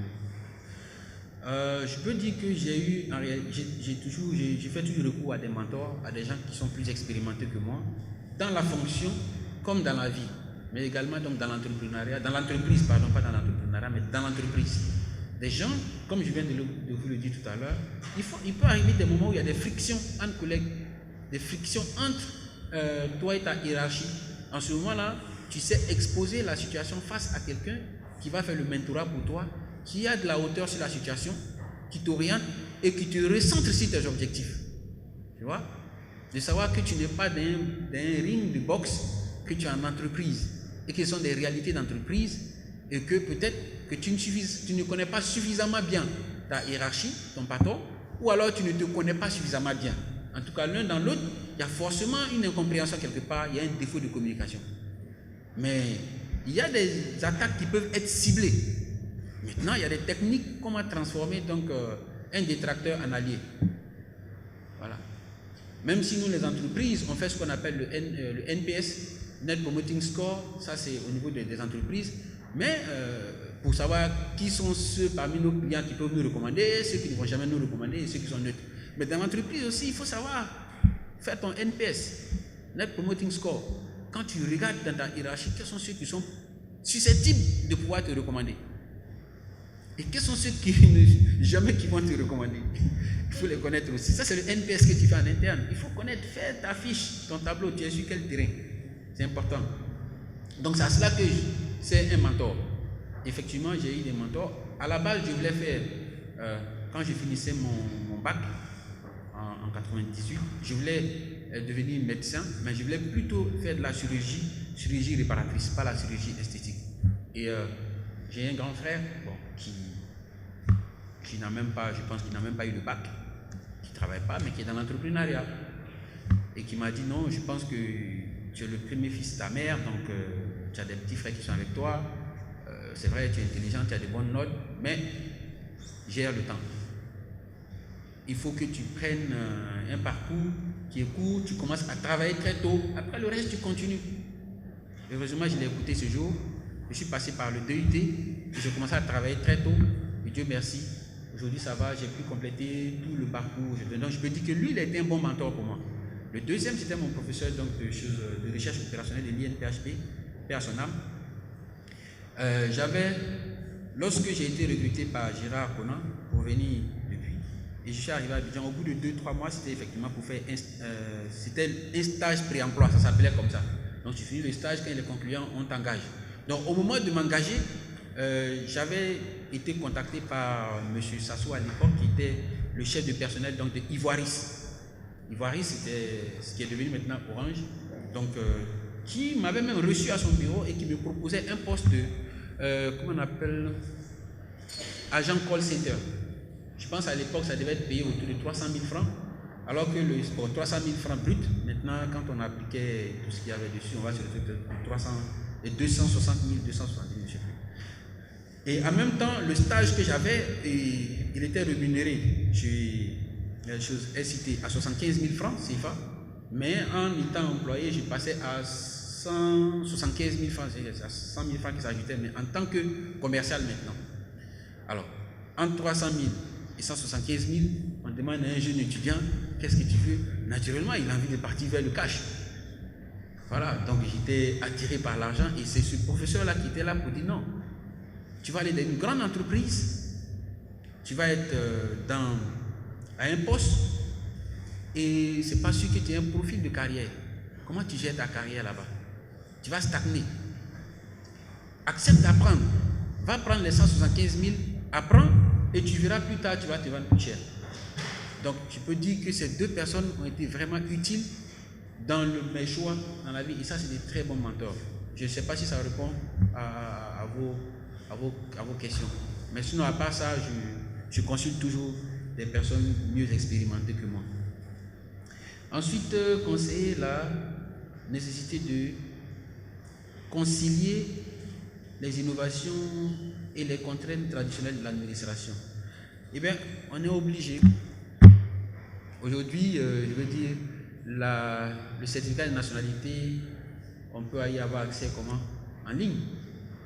Avant, c'était comment? Il fallait partir, faire, en fait, je sais pas, le circuit difficile du tribunal, avec des intermédiaires parfois qu'on ne maîtrisait pas, parce qu'on est dans l'urgence d'avoir le document, bref. Donc ça, c'était vraiment les contraintes traditionnelles. Maintenant, avec l'innovation, c'est clair qu'on gagne du temps et c'est des choses qui sont traçables. Plus ou moins, ça ce n'est que pour cet exemple, mais il y a plusieurs autres exemples aujourd'hui. Je disais à quelqu'un qui travaille avec moi, je dis bon écoutez, je me rends compte que parfois nous allons dans des administrations, dans des bureaux, même dans l'administration publique, il y a des vigiles qui sont assis, qui nous reçoivent avec un registre. Normalement, le registre qui est là, ça vous permet de pointer les entrées et les sorties des visiteurs, au cas où il y a une situation. Alors, supposons que je suis arrivé, puisque les documents doivent se détruire après 10 ans. Supposons que je suis arrivé en 2000, là nous sommes en 2025, mais que je suis arrivé par exemple il y a 5 ans. On m'a enregistré dans un registre qui est archivé. Et il y a un incident qui est identifié et on dit la source, il y a des documents qui ont disparu et on pense que la source remonte il y a 5 ans. Comment on fait? On va aller sortir tous les registres de 5 ans pour savoir quel jour M. Karim Ouattara est passé ici. Pour savoir quand est-ce que ça correspond à ce jour. Ils vont fouiller comme cela. Alors que si nous avions une plateforme où toutes les mêmes informations que nous recherchons se retrouvent, si par exemple c'était avec le numéro de la pièce d'identité que la personne avait été enregistrée, même si c'est 10 ans, tu mets le nom, tous ceux qui répondent à ce nom, prénom, ils vont sortir. Et si possible, s'il y avait même des photos qui ont été faites avec une tablette, toutes les photos sortent. Et l'individu qu'on recherche, on va reconnaître cet individu, on va savoir cet individu-là est rentré dans combien de fois dans notre structure, et même on peut savoir cet individu a pratiqué ou a visité combien de sociétés, chose qu'on appelle ça en Côte d'Ivoire, dans l'administration publique, et même on peut émettre un code rouge sur la personne sans que la personne ne sache qu'elle est recherchée. Un peu comme on le fait à l'aéroport. Quand vous êtes fiché, vous ne savez même pas. Lorsque vous arrivez, on vous prend mais calmement, avec élégance. Vous voyez? Parce que ça sort au rouge devant le monsieur. Il va essayer et puis il va vous dire non, monsieur, il y a un souci avec votre passeport. Bon, je ne comprends pas, je n'arrive pas à voir bien quelque chose. On va voir, peut-être mes collègues vont s'occuper de ça, mais ça va être réglé. C'est pour ne pas que vous fassiez du bruit et du scandale devant tous ceux qui sont en train de rentrer. C'est une vitrine. Ils sont formés à ça. On vous prend doucement, on vous isole et on vous signifie maintenant que non, il y a une recherche sur votre personne. En ce moment-là, vous gesticulez, mais vous êtes dans le bureau. Personne ne sait. Vous appelez qui doit venir vous défendre. Vous voyez, ça, ce sont des innovations qui nous permettent donc de garder la crédibilité, la bonne image, de travailler donc le capital image de notre administration et d'être rapide. À l'aide de l'intelligence artificielle, si on ne peut pas allier innovation et les contraintes traditionnelles, alors on serait un jour encore dans les questions de rattrapage donc du gap numérique. On a déjà rattrapé ce fossé-là, on ne va pas encore permettre aux autres parties pour nous lâcher. Est-ce que ça répond à votre préoccupation? Les questions sont où? C'est la dernière question. Il y a un qui avait parlé d'objectifs. Je pense que... Pardon? Comment motiver une personne qui n'est pas sur la trajectoire? Ah oui. Comment motiver une personne qui n'est pas... Bon, c'est pas grave. Bon, déjà, fixez-vous des objectifs qui sont... Comment on appelle ça? Ça va. Je pense que Madame la secrétaire générale a bien résumé la question. J'avais compris un peu après. Fixez-vous des objectifs qui sont ce qu'on appelle d'abord SMART. SMART, c'est simple. C'est S, c'est M, c'est A, c'est R et c'est T. Donc, Le S, ça veut dire des objectifs qui sont spécifiques, qui sont clairs. Il ne faut pas que ce soit des objectifs qui soient flous dans votre esprit. Vous-même, vous ne pouvez pas expliquer vos objectifs. Fixez-vous des objectifs spécifiques. Trouvez 3, 4 maximum. Ensuite, qui sont mesurables. C'est-à-dire, il ne faut pas avoir l'impression que vous êtes en train de chercher à remplir un trou sans fond. D'accord? Donc, il faut que vos objectifs soient mesurables. Qu'on puisse dire, mon objectif, je l'ai atteint parce que je visais 100. Ou bien je visais ce poste. Ou je devais arriver avant 4 ans à ce niveau. C'est mesurable. Ça fait que lorsque vous avez des écarts, vous savez rattraper ces écarts. D'accord? Il faut mettre des objectifs qui sont mesurables et qui sont atteignables.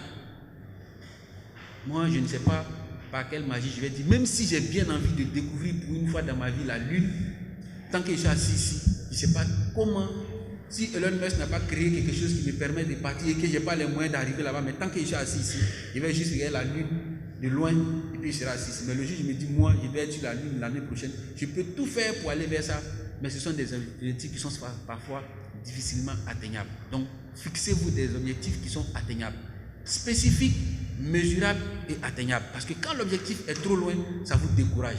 C'est comme l'enfant qu'on veut motiver à marcher ou même à faire 4 pattes. Vous savez, quand les enfants ils s'assoient, à un moment donné, on veut les motiver à faire 4 pattes. Donc, qu'est-ce qu'on fait? On lui met un jouet à côté. Il s'abaisse, il apprécie la distance. Mon objectif, c'est de toucher le jouet. Mais est-ce que c'est atteignable? Oui, il se jette dans le projet. Mais le même objet, prenez, déposez. Qui il a fait ça? Il s'est assis. Si vous avez éloigné, il ne va même pas se lever. Parce qu'il se dit cet objectif, c'est hors d'atteinte. C'est trop risqué. Un enfant, un bébé. N'est-ce pas? Donc c'est le même réflexe que nous avons.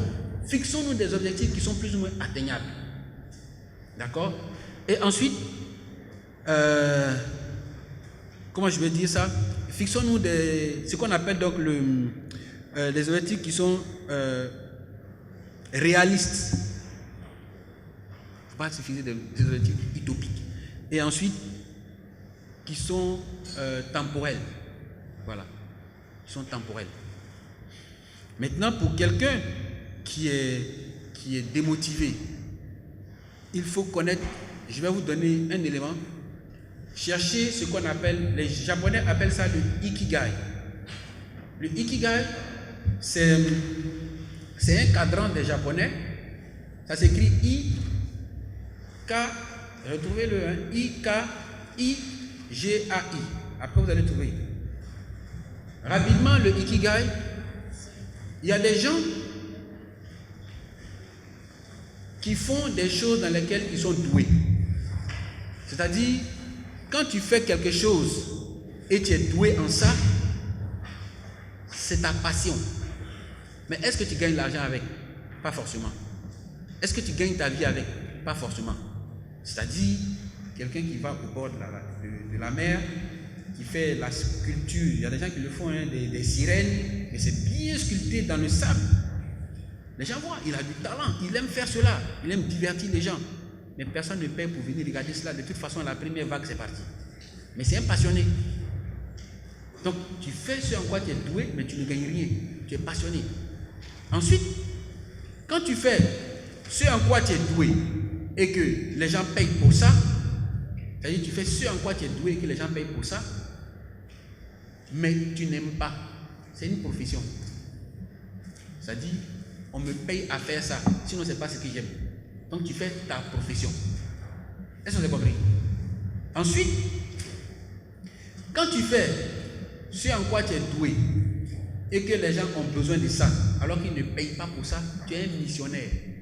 C'est-à-dire, tu aimes le faire et tu le fais parce que les gens ont besoin de ça, mais on ne te paye pas pour ça. Tu as une mission. Par exemple, les prêtres, les imams, les gens ont besoin de la prière. Mais ce n'est pas parce qu'ils viennent prier, derrière toi qu'ils sont obligés de te payer. D'accord? Ils n'ont pas de salaire pour ça, même s'ils gagnent leur vie. Donc c'est des missionnaires. Et après, il y a ceux qui font, c'est-à-dire ce pourquoi les gens ont besoin et ils sont prêts à payer pour ça. Même si tu ne l'aimes pas, c'est une vocation. Tu es voué à ça parce que les gens ont besoin de ça Et ils payent pour ça, même si tu n'aimes pas. Même si tu n'es pas fort en ça. C'est-à-dire, les vigiles. Ce n'est pas forcément ce qu'ils aiment, n'est-ce pas? C'est peut-être pas forcément ce en quoi il est fort. Peut-être qu'il a eu son BTS et tout. En informatique, c'est informatique qu'il aime. Il est fort en informatique, mais comme il n'y a rien, il va faire ce pourquoi on le paye, parce que les gens ont besoin de ça. Ça devient une vocation. Ce n'est même pas une profession. C'est une vocation. Il est voué à ça. C'est à la limite comme une obligation. Donc, ce que vous devez réussir à faire, à trouver en vous, c'est de réussir à trouver votre passion en vous, dans le travail que vous allez faire. La mission, c'est-à-dire aimer ça et s'assurer que les gens ont besoin de ça. Une vocation, les gens ont besoin de ça, ils payent pour ça. Une profession, les gens payent pour ça. Parce que vous êtes doué en ça, et de faire ça une passion, vous savez le faire et vous l'aimez le faire. Quand vous arrivez à allier ces 4 aspects, passion, profession, mission et vocation, vous avez votre ikigai. Et quand vous avez le ikigai, vous avez trouvé votre raison d'être. Donc tant que vous n'avez pas trouvé votre raison d'être, c'est difficile de vous motiver. Mais vous devez trouver un coach pour déterminer votre raison d'être. Et c'est pourquoi je vous demande de faire votre MBTI, pour connaître votre personnalité. Merci. Le test MBTI, c'est pas juste dire, ah, donc c'est comme ça je suis, et puis tu constates, c'est pas une fatalité. D'accord?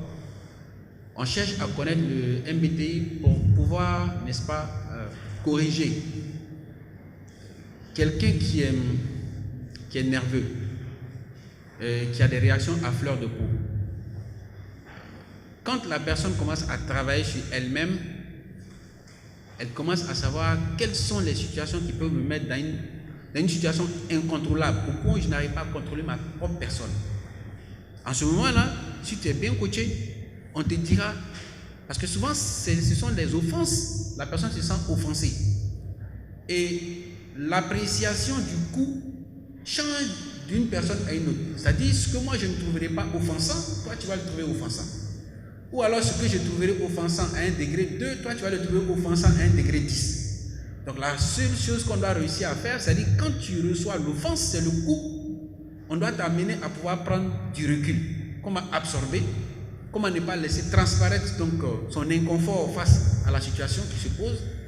Et ensuite, comment prendre le dessus de la situation. Ça, c'est des choses qu'on peut t'apprendre. D'accord? C'est comme quelqu'un qui est timide, qui ne sait pas regarder l'autre en face, qui a toujours le regard baissé. Donc comment amener cette personne-là à pouvoir réussir à affronter le regard des autres? Parfois même ce sont des situations qui ne dépendent pas d'elle, parce que la personne a peut-être été éduquée dans un environnement comme ça. On te parle et puis tu regardes les aînés dans les yeux. Bon, tu vois, quand la personne a été forgée comme ça, on ne regarde pas les étrangers dans les yeux. Bon, écoute, quand tu as un environnement d'entreprise, tu peux te trouver, très souvent tu te trouves devant des gens qui ne sont pas dans ton quotidien, donc ce sont des étrangers, mais tu as été éduqué à ne pas regarder les étrangers dans les yeux. Donc ça, il faut qu'on te forme à ça. Donc, on ne peut pas dire changer sa personnalité en tant que telle, mais on peut travailler sur sa personne. Et au moment où on travaille sur ta personne, en ce moment-là, quand tu vas refaire ton test MBTI, parce qu'on fait le test MBTI, on peut le faire à chaud, après on peut le faire à froid, après on peut le faire donc plus tard. Donc quand tu fais ton test MBTI, et au bout d'un certain temps, tu refais un autre test MBTI par le même jour, parce que tu ne vas pas quand même changer, parce que comme j'ai fait le test, j'ai vu que ce n'est pas bon la nuit, alors je dors, je me réveille et j'essaie de biaiser les questions pour que je puisse être la personne la plus rare recherchée. Non, ça ne va pas marcher comme ça. C'est là que tu es en train de te mentir à toi-même. D'accord? Donc, in fine, je pense qu'à terme, on peut évoluer d'une personnalité à une autre. À terme. Au point où même ton entourage même finit par le remarquer. On dit, ah, il est devenu plus calme, il est devenu plus sage, il ne réagit plus comme ça. Tu vois, il y a des personnes qui sont à la base extravagantes, qui ont... vous allez peut-être en trouver quand vous allez partir dans l'administration, des femmes qui viennent forcément avec des boucles d'oreilles qui sont comme ça jusqu'à l'épaule, des rouges à lèvres qui sont visibles à 3 mètres, en fait à 3 km. Donc, il y a des gens qui sont extravagants. Mais quand la personne va, elle se sent à l'aise dedans. Elle ne sait même pas que ça heurte quelqu'un.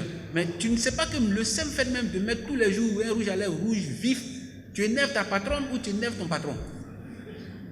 Mais comme tu n'as pas appris à connaître sa personnalité, son style de management, tu ne sais pas pourquoi chaque fois c'est quoi, toi tes dossiers arrivent, il n'est pas prêt à te recevoir, il décale ça de côté, il n'a jamais envie d'avoir un tête-à-tête avec toi. C'est parce que peut-être tu as un parfum qui est trop agressif. Le parfum, il est agressif. Donc il faut étudier tout ça. Bref, et quand la personne commence à travailler ça, le rouge n'est plus du rouge, c'est pratiquement le naturel, c'est bon, les boucles d'oreilles sont des boucles d'oreilles rapprochées, les cols sont plus fermés, les tenues sont plus tendres, et ainsi de suite. Voilà. On ne voit pas des hommes qui vont porter un pantalon rouge avec une chemise bleue. Le mec, il commence à dire, ah, ça va, il évolue. Et ça, c'est parce que tu as travaillé sur ta personne et la perception de l'autre change sur toi. D'accord? Et nous-mêmes, on le fait tous les jours. Hein. On finit par dire, ah, il a changé. Il a changé, bon. Alors, c'est la même personne. Il a travaillé sur sa personne. Et du coup, sa personnalité a évolué. Maintenant,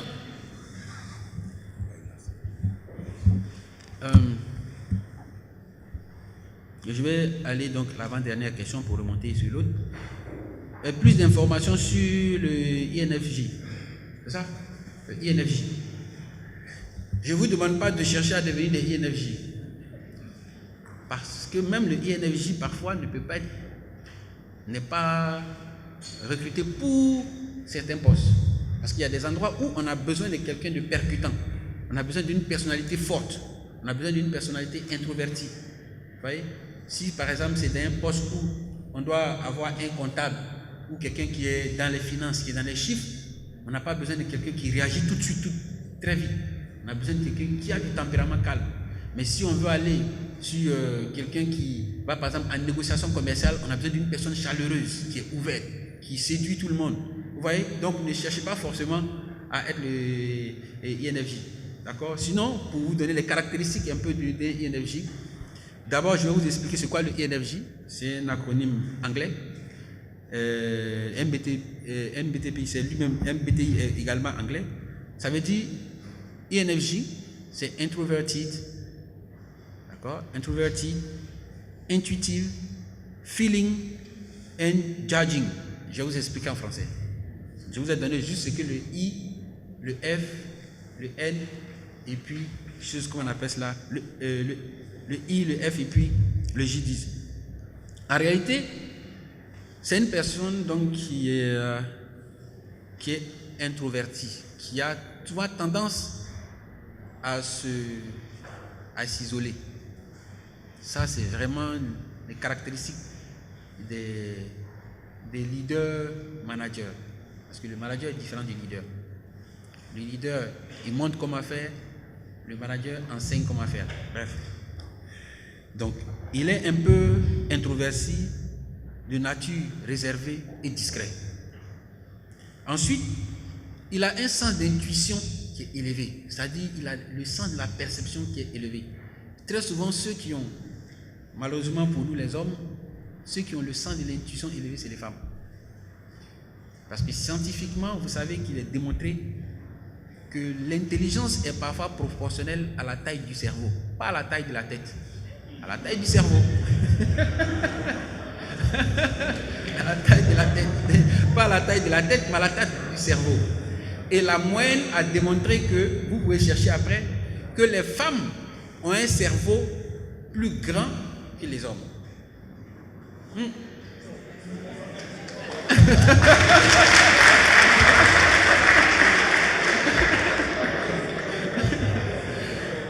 Donc, je sais, on arrive à faire. Non, ne vous sentez pas frustrés, les hommes. Là, non, et c'est normal. Ne vous sentez pas frustrés. La femme a la matrice de l'humanité. L'être humain se conçoit à la femme pendant 9 mois. Donc c'est elle qui a la matrice. Donc toutes les informations, les codes sont dans la femme. C'est normal que le stockage soit plus grand. La capacité doit être plus grande, non? Le disque est forcément plus grand.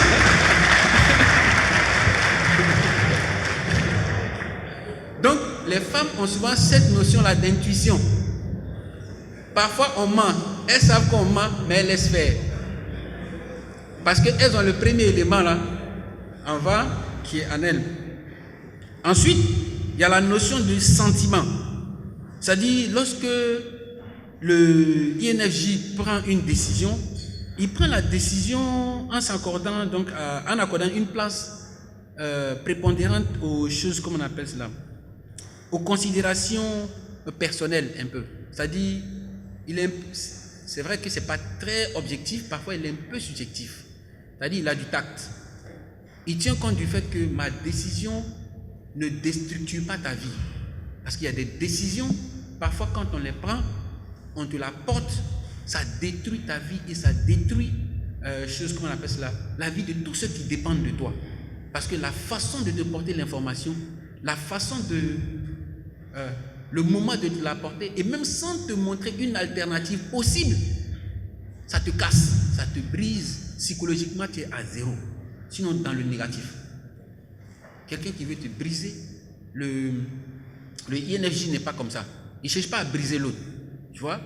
S'il sait que là où tu es, le poste où tu es, non seulement tu le fais, mais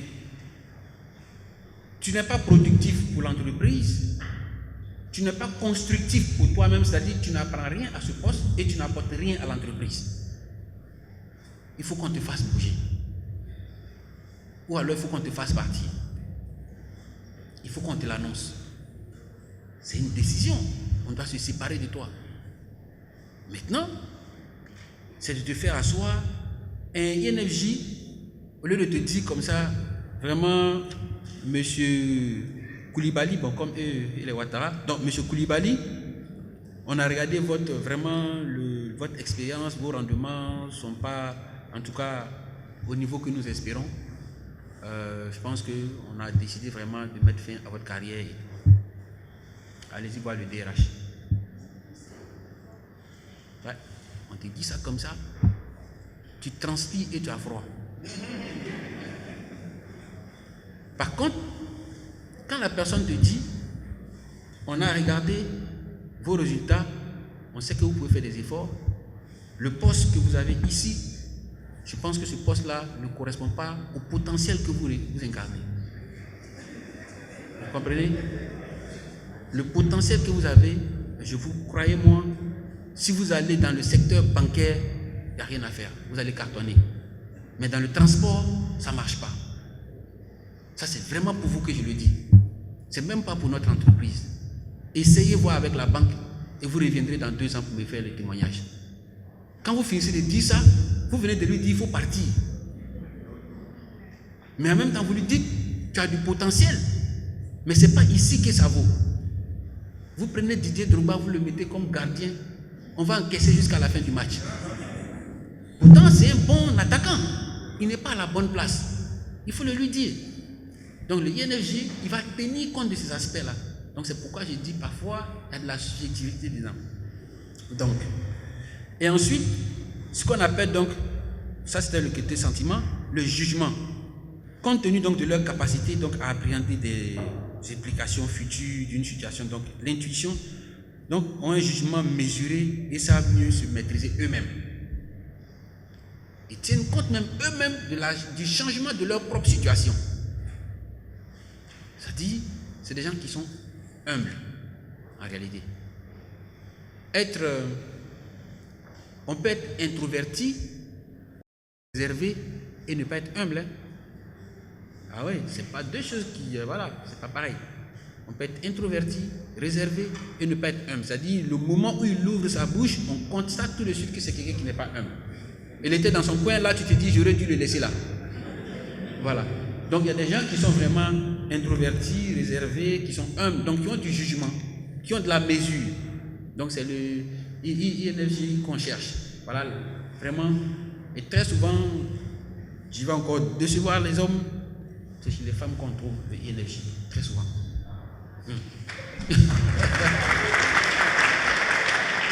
Bon, c'est bon, est-ce que ça c'est bon? Mais après, il y a des inconvénients, hein, je vous ai donné, je dis, c'est pas forcément les INFJ qu'on veut partout, ça dépend du profil qu'on recherche, mais c'est le profil rare des 16. Ça demande vraiment un dépassement de soi. Question. Pardon? Oui. Que conseillez-vous pour les agents qui ont du potentiel et qui veulent partir et qui sont maintenus à leur poste? Sachez gérer votre carrière, votre profil de carrière. Dans l'administration, ça existe, mais dans le privé également, ça existe. Par exemple, dans le privé, on vous dira que on fait difficilement la promotion, par exemple, des meilleurs commerciaux. Parfois, on fait difficilement la promotion des meilleurs agents. Les meilleurs agents, on fait difficilement. Mettez-vous dans la place d'un entrepreneur ou mettez-vous dans la place d'un patron. Et votre pivot, celui qui détient la matrice de votre système, décide de bouger. Il faut trouver quelqu'un qui à minima est à son niveau avant de le laisser partir. Sinon vous êtes suicidaire. Ça dit, la conséquence de lui, sa mobilité, ça peut être le fait que votre hiérarchie qui est au-dessus de vous, ceux qui ont fait confiance parce que vous atteignez vos objectifs, vont douter de votre capacité, vos capacités intrinsèques. Vous avez fait partie de quelqu'un d'important dans votre système au point où personne n'arrive à combler. Vous êtes dans la stratégie, lui il était dans l'opérationnel, vous le faites monter dans la stratégie et il n'y a personne qui peut gérer ça dans l'opérationnel. Tout de suite, ça se voit. Et comme ça se voit, à un moment donné, on a l'impression que c'est vous qui ne savez pas gérer votre équipe. Du fait que lui, il est bougé, vous, on peut faire bouger. Donc, ça existe. C'est pourquoi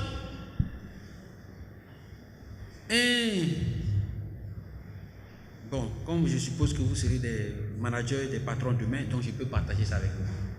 Pour que vous sachiez détecter, quand vous avez en face de vous un collaborateur qui est vraiment coaché. Il y a des collaborateurs qui sont compétents, il y en a qui sont intelligents. Si vous avez un collaborateur compétent et intelligent, il peut obtenir de vous tout ce qu'il veut. Les augmentations des salaires, même si au niveau de la fonction publique, ce n'est pas forcément cela, mais la mobilité, il peut obtenir de vous. Lorsque vous avez un collaborateur qui sait que vous l'empêchez d'évoluer, il est bon, il est même très bon. C'est ça qui est devenu son handicap. Sa performance et sa compétence sont devenus ses handicaps. Qu'est-ce qu'il fait? Il devient moins performant. Son rendement change. Et qu'est-ce qui se passe? Ça commence à se ressentir dans le résultat global de l'équipe et de l'entreprise ou de l'administration. Il te contraint à l'écouter. Et en ce moment, il te met dans une posture de négociation. Donc, il faut mettre votre hiérarchie dans une posture de négociation. Ne le faites pas de façon drastique. Donnez-vous des objectifs. Comme vous savez que c'est parce que vous êtes performant. Mais franchement, ce n'est pas ici qu'il devrait enseigner cela. Mais je le dis parce que pour que vous puissiez détecter cela demain. Mais si quelqu'un est conseillé et qu'il agit avec cette stratégie, ça va prendre avec vous. C'est-à-dire, il te met dans la posture de quelqu'un dont tu veux te débarrasser et dont tout le monde est conscient de la compétence et que tout le monde veut, et a priori, en particulier, le poste où il veut partir, où il est attendu. Parce que souvent, avant de vouloir partir dans l'administration, il a souvent négocié déjà son départ. Où il doit partir est déjà traité. Celui qui doit le recevoir est déjà prêt à l'accueillir. La seule chose qui le bloque, c'est sa compétence et toi, tu le bloques. Donc, qu'est-ce qu'il devient? Il devient un obstacle pour toi. Pour que toi, tu t'en débarrasses. Est-ce que tu as compris? Donc, je dis, ce n'est pas ici que je devrais enseigner cela, mais je l'enseigne pour que vous sachiez détecter cela plus tard. Donc, quand la personne commence à se mettre dans une posture donc de compte performance, étudier et planifier, vous allez voir que son rendement commence. Si c'est quelqu'un qui tombait rarement malade, commence à tomber beaucoup malade. D'accord? Si c'est quelqu'un qui t'envoyait des fiches ordonnées ou bien qui te rappelait des tâches que tu avais tendance à oublier, il fait exprès. Il sait que l'heure de la tâche est arrivée, c'est pas lui qui m'a dit de ne pas partir. Il s'assoit. Et puis tu sors tout énervé, mais tu savais qu'il y avait une réunion et tout. Tu vois que lui, son mécontentement fait qu'il commence à te sanctionner. Donc, si tu veux être un patron méchant, tu vas le blâmer. Tu vas le sanctionner, tu vas lui donner une demande d'explication et là, tu es en train de détruire sa carrière. Donc, il va te mettre dans une posture de négociation. Non, tu vas l'appeler à la table et dire, qu'est-ce qui ne va pas? Non, patron, franchement, je ne me sens plus bien ici. Depuis un moment, je n'apprends plus. Je n'apprends plus. Je suis prêt à former des jeunes. De toute façon, là où je pars, si ce n'est pas une administration qui est trop loin, je suis disposé. S'il y a des choses à faire, là, il négocie avec toi maintenant. En tout cas, il t'a mis dans une posture où tu n'as pas de choix que de négocier avec lui. Donc, il faut amener ta hiérarchie à négocier avec toi. Est-ce que c'est bon? Ça va? Allez, on va avancer. La dernière, c'était la dernière question. Ok. Est-ce que je n'ai pas répondu à une question? À la vôtre, c'était laquelle? Je n'ai pas compris alors. C'est bon, toutes les questions sont plus ou moins bien répondues. Il y a des réponses où je garde exprès des parts. Je demandais pour une personne qui n'a pas eu l'occasion de faire le test MBTI dès le départ et qui s'est déjà orienté professionnellement. Ok. Et qui fait son test et se rend compte que les deux ne s'adaptent pas, ne s'accommodent pas. Est-ce que cette personne doit se réorienter professionnellement? Dans l'administration, c'est difficile de s'orienter. C'est la même question que l'autre a eu à dire. C'est vrai qu'on peut faire de la mobilité, mais là même quand tu le dis, c'est-à-dire dans le privé, c'est facile de bouger, de dire je vais bouger chaque 2 ans, dans chaque 3 ans. Mais comme je viens de nous dire, dans le plan de carrière, dans la gestion de son plan de carrière, il y a des plans établis. Voilà. C'est comme si tu es dans l'armée ou bien tu es dans l'administration, il y a des endroits où tu ne peux pas venir et en 2 ans dire tu vas prétendre à ce poste. Ce n'est pas possible. Donc ça, il y a des carrières qui sont, des plans de carrière qui sont établis. Donc quand le plan de carrière est établi, il faut juste rester dans ce moule, il faut se rendre recommandable, il faut se donner les compétences, voilà, et ainsi de suite évoluer. Parce que même si tu respectes les critères d'ancienneté, à un moment donné, quand les compétences ne sont pas alignées à l'ancienneté, tu ne profites pas de la promotion. Hein. C'est en ce moment-là qu'on commence à appeler les tontons, les tantis, les connaissances de ceci. C'est ça. Parce que tu commences à dire, ah, mais ils ont dit chaque 6 mois, ou chaque 6 ans, il faut qu'on passe ici. Pourquoi moi je ne passe pas? Tu ne passes pas, en ce moment tu cherches une autre ressource qui est autre que peut-être. Voilà. Donc, quelqu'un qui fait son MBTI, qui découvre que sa personnalité, en fait, n'est pas orientée vers le poste qu'il occupe, en ce moment-là, tu rentres dans ce qu'on appelle donc l'élément qui vient de l'ikigai. Si tu ne peux pas sortir de là, alors c'est à toi de voir, est-ce que ce que tu fais, tu l'aimes ou tu ne l'aimes pas? Parfois, on est tous dans une situation de vocation. Vocation, j'ai expliqué c'est quoi la vocation. On me paye parce que les gens ont besoin de ça. Le vigile. Mais, j'aime pas, je sais peut-être même pas très bien le faire. C'est pas ma passion, c'est même pas ma profession, mais c'est ma vocation. Mais si c'est ta profession que tu n'aimes pas le faire, maintenant tu fais ce que tu aimes et que tu sais faire, après avoir fait le MBTI et avoir étudié ton Ikigai, c'est à toi de voir est-ce que la possibilité s'offre à toi dans l'environnement où tu es. Si tu es dans la situation où la possibilité ne s'offre pas à toi, tu es dans un cas d'incapacité absolue. C'est une incapacité absolue, c'est-à-dire tu n'as pas d'alternative. Donc c'est à toi de trouver les raisons, d'aimer et de savoir faire ce que tu es en train de faire. Je dis bien, quand tu es dans une situation d'incapacité absolue de changer de situation, donc trouve les raisons d'aimer et de savoir faire ce que tu fais. Voilà le conseil que je peux donner. Merci. Pardon? Alors, j'ai laissé le dernier point pour la fin. Je vous laisse m'assurer d'abord que j'ai compris qu'il y avait une doléance, mais je voulais donc la traiter en fin d'intervention. Effectivement, j'ai compris, il y a un dispositif qu'il faut mettre ici. Vous avez demandé la sonorisation. S'il plaît à Dieu, dès la semaine prochaine, je pense qu'ils vont commencer les travaux pour vous mettre donc un système de sonorisation et puis de projecteurs et tout. Normalement, ça devrait pouvoir aller. Donc, dès la semaine prochaine,